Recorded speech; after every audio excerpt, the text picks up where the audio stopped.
자, 제가 한번 해보죠. 자, 우선은 지금 방금 또 아나운서께서 굉장히 좀 말씀을 잘 해주셨는데, 우선 방송 종목은 우리가 실제로 돈을 넣어서 매매하는 것이 아닙니다.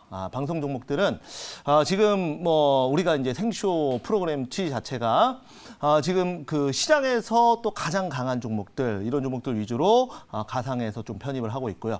실제로 저도 이제 장중에 생쇼 이제 방송 종목 이외에는 주로 이제 매집주 그리고 급등주 위주로 바닥에서 강하게 올라올 수 있는 종목들을 하고 있고, 이제 생쇼에서는 또 이제 시장에서 좀 수급이 좀 가장 많이 들어올 수 있는 종목들 후보군들 위주로 하고 있다라는 점 여러분들께 말씀을 드리도록 하겠습니다.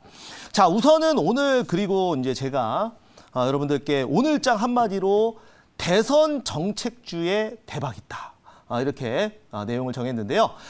바로 내년 3월 9일이 지금 투표일입니다. 그래서 어제도 제가 이 종목을 또 편입을 해서 덕신하우징이죠.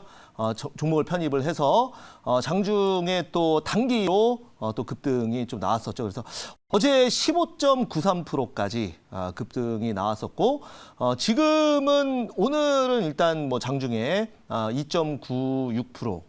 그래서 상승을 나고 현재는 강보합 수준 유지를 하고 있다는 점 말씀을 좀 드리도록 하겠습니다. 자, 이 종목도 건설 정책주로 편입을 했다라는 거 말씀을 드리겠는데요.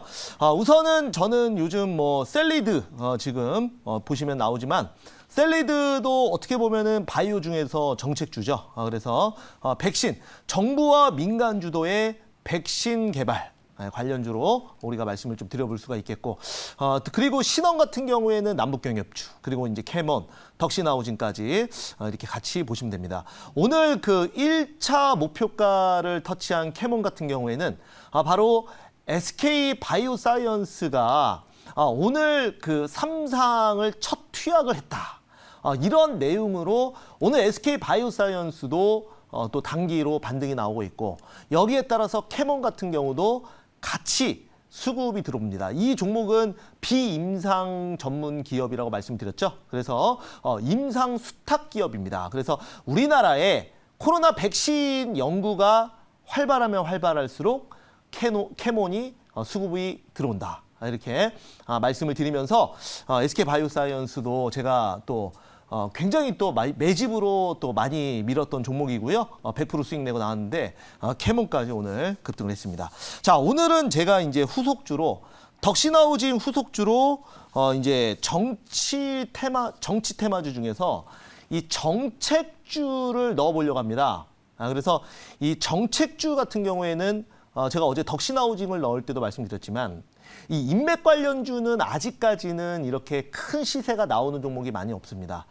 요즘에 보면은 이제 홍준표 관련주가 지금 수급이 들어오고 있는데, 기대감이 없던 인물이 지금 다시 지지율이 주목을 받기 때문에 바닥에서 좀 급등이 일부 나오고 있고, 본격적으로 이재명 그리고 이낙연 그리고 윤석열 후보 관련주는 아직까지는 이렇다 할 수급이 안 들어오고 있는데, 이거는 기관과 외국인 또는 세력들이 지금 아직까지 후보 단일화가 되지 않은 상황이기 때문에 마음 놓고 베팅을 못하기 때문에 일단은 인맥주는 안 건드리는 것으로 봅니다. 하지만 제가 봤을 때는 이 인맥 관련주는 당연히 그 과거부터 그랬지만 앞으로도 또 움직입니다. 그래서 그거는 또 나중에 타이밍을 잡으면 될 것 같고, 지금은 여러분들 여야 공통 정책인 지금 건설주를 건드리고 있다. 이렇게 여러분들이 해석을 하시면 됩니다. 자, 그래서 어제는 데크 플레이트, 바로 이제 건설 건자재를 넣었다면,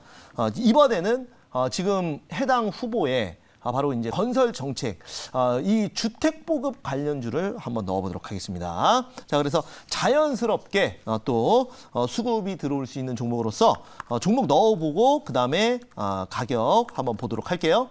같이 보시죠. 자, 오늘 그래서 제가 편입할 종목은 바로 NX, 현재가 2,920원에서 바로 편입을 하도록 하겠습니다.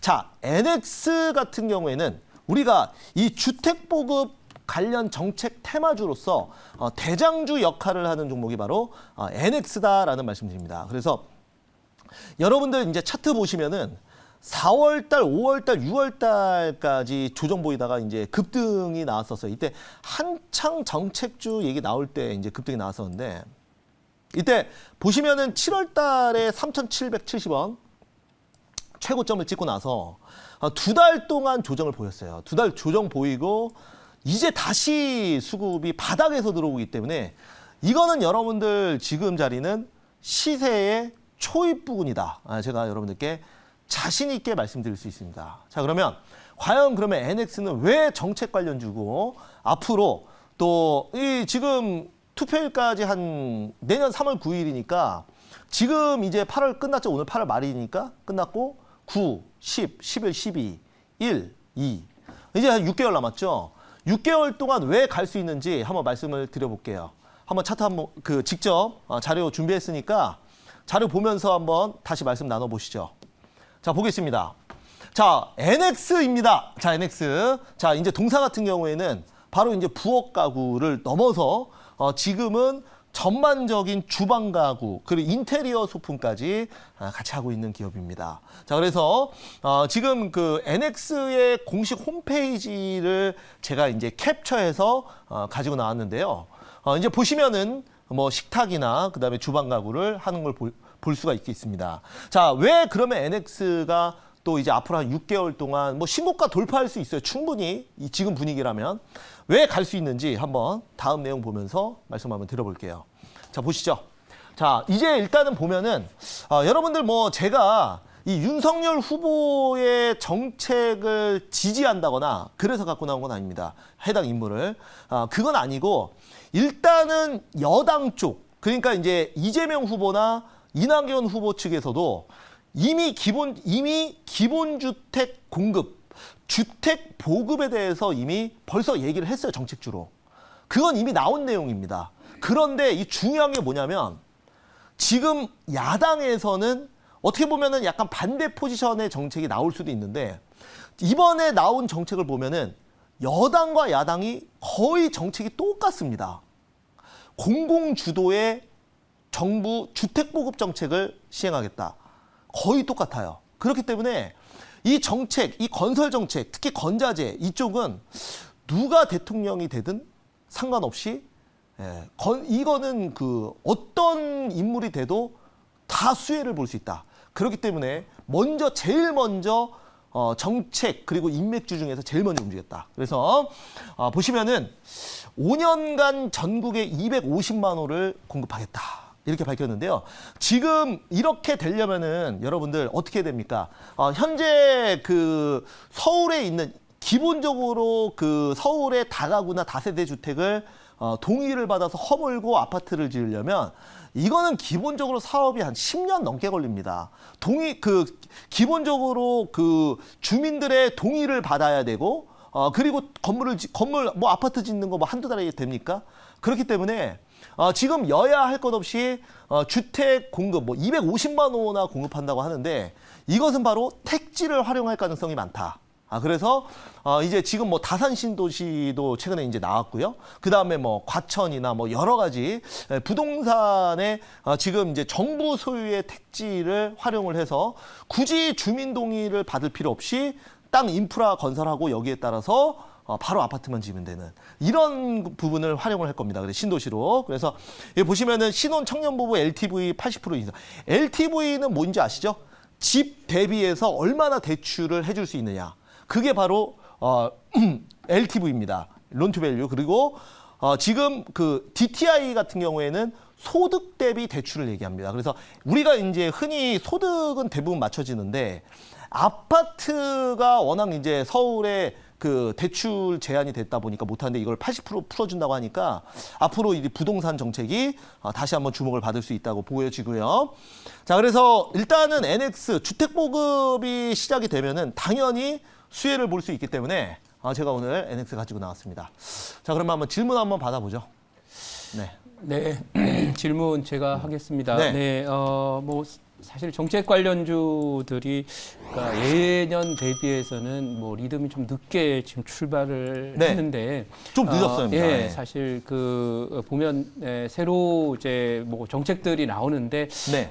사실 아까도 뭐 여나 야나 부동산 정책은 어느 당 정책인지 잘 모를 정도로 네, 맞습니다. 그런 모습이기 때문에 그만큼 이제 우리 그 차기 정부가 풀어야 될 과제가 주택 문제다라는 것을 네. 이제 보여주고 있는데 그렇다면은 이제 이게 리듬은 좀 늦었지만 네. 혹시 뭐 많이 움츠리면 멀리 뛴다는 그런 얘기도 있잖아요. 맞습니다. 개구리가 그러니까 지금 열심히 움츠려 있으니까 지금부터 탁 치고 나가는데 아마 지금 여당도 야당도 이제 본격적으로 정책을 중심으로 얘기를 하기 시작했으니까 네. 그런 면에서 지금까지는 조금 천천히 갔지만은 또 때마침 지수도 저점이 나오고 종목장으로 전환되니까 정책주가 하반기 내내 뭐 대선 내년에 있으니까 네. 계속 주도주 역할을 할 수 있을 거라고 보시는지에 대한 좀 더 긴 뷰로 말씀을 부탁을 드릴게요. 네, 우선은 네, 좋은 말씀입니다. 자, 우선은 지금 그 최근 몇 년 동안 이 부동산 시장이 근본적으로 지금 국민들이 답답해하고 좀 고통받는 이유는 어차피 이 화폐 가치가 하락하면은 자산 가치는 올라갈 수밖에 없습니다. 그렇기 때문에 부동산이든 그다음에 우리가 김밥 한 줄도 많이 올랐죠. 그리고 주식까지 모든 자산 시장이 화폐 가치 대비 화폐가 코로나 이후로 유동성이 풀리다 보니까 당연히 올라간 건데 여기에 이제 아무래도 이제 부동산의 정책의 규제나 이런 것들이 끼다 보니까 실제로 그런 그 자산 가치의 상승을 많이 국민들이 누리지 못했습니다. 그래서 지금 무주택자는 무주택자로 상대적 박탈감을 느끼게 되는 거죠. 그러다 보니까 뭐 부동산 민심은 천심이라고 아무래도 지금 현 정부뿐만 아니라 다음 정부에서도 이 부동산 민심을 잡아야 대권을 잡을 수 있고 또 국민들에게 또 인정을 받을 수 있다라고 공감대가 여야 할 것 없이 형성이 된 것 같습니다. 그래서 지금은 여러분들 그 택지 개발이나 이런 쪽으로 대구 토지 수용까지 하게 되면은 사실 시간이 오래 걸립니다. 이게 이제 5년 안에 이제 청약을 한다는 건데 실제 입주는 사실 2028년에 가능합니다. 제가 봤을 때는 뭐 200만 호씩 공급이 된다 그러면 그러면은 그때 가서 건설 정책주를 사냐? 당연히 아니죠. 지금은 이 뭐 NX뿐만 아니라 어제 편입한 종목까지도 전부 이 정책주 테마주로서 우리가 접근을 하면 된다라는 말씀 드리면서 일단은 저는 어느 분이 대통령이 되든 그 대통령이 된 이후에도 충분히 수급은 들어올 수 있다라고 말씀드리겠습니다. 인맥주는 투표일 전에 다 떨어질 거지만 자 그래서 우선은 NX 같은 경우에는 1차 목표가는 제가 이거를 그 3,200원을 잡을게요. 원래 3,500원 잡았다가 3,200원 잡을게요. 1차 목표가. 그리고 2차 목표가는 제가 4,500원 잡도록 하겠고요. 그다음에 손절가는 2,250원 잡아보도록 하겠습니다.